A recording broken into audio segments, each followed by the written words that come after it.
Hey guys, so we went to Wimberly and we checked out the Cypress Creek Nature Trail.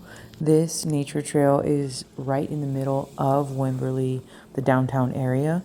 So you can check out the shopping and the places to eat and then park your car all in one place and then just walk through one of the areas where you can enter into the park.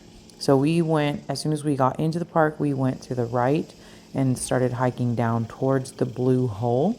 Half of that hike was not shaded, so we immediately walked back after we saw it wasn't shaded because it's too hot to do these type of walking trails that are not shaded. So this one was right by the creek and it was shaded the entire time and it was really, really nice. I didn't even break out in a single sweat.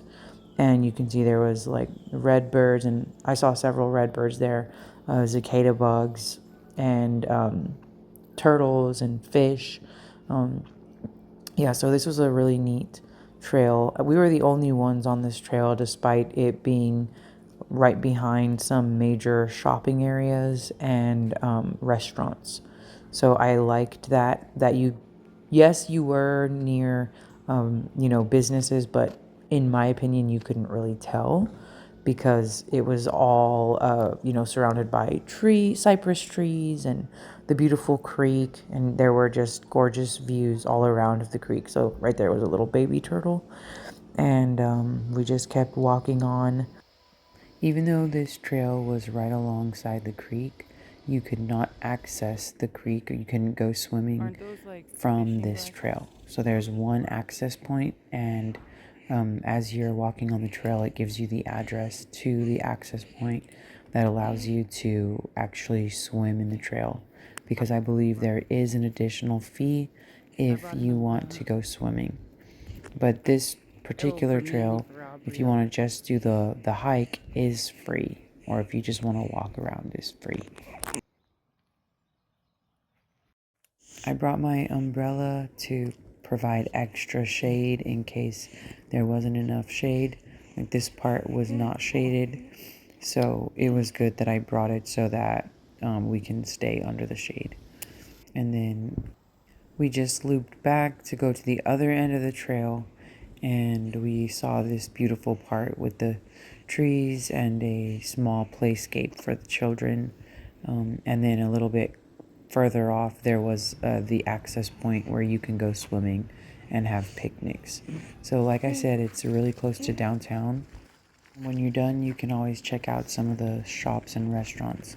We did have a place that I wanted to go to after, which was called the Shady Llama. They told me they're mostly a bar. So on the weekends, they do have a food truck that sells barbecue. But since we went on a Thursday, they only had charcuterie boards for food. We each got a drink. We shared those charcuterie boards.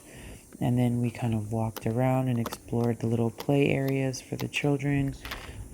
It's very kid friendly, so that's the reason why I picked this place, was because they have llamas on the site, and they also have a play area for children. They actually have multiple play areas for children, but because they let the llamas roam free in all of that wilderness, we did not get to see the llamas because they get to appear whenever they want. And unfortunately, they did not come up to the area where you could see them, which was to the right of the bar, or to the right side of the play area and the left side of the bar. So here was one of the play areas, or the playscapes. It had a slide built in and some places to go rock climbing. My children, however, are definitely way too small for this, so I just had to closely supervise him as he kind of walked around a little bit. And we took him to the other side. This one was like a little wooden play area. That one he was able to enjoy because it wasn't a lot of climbing or anything. And this was the area for the llamas. Like I said, they were not present. They were out there somewhere just roaming around. So that was the only disappointing part.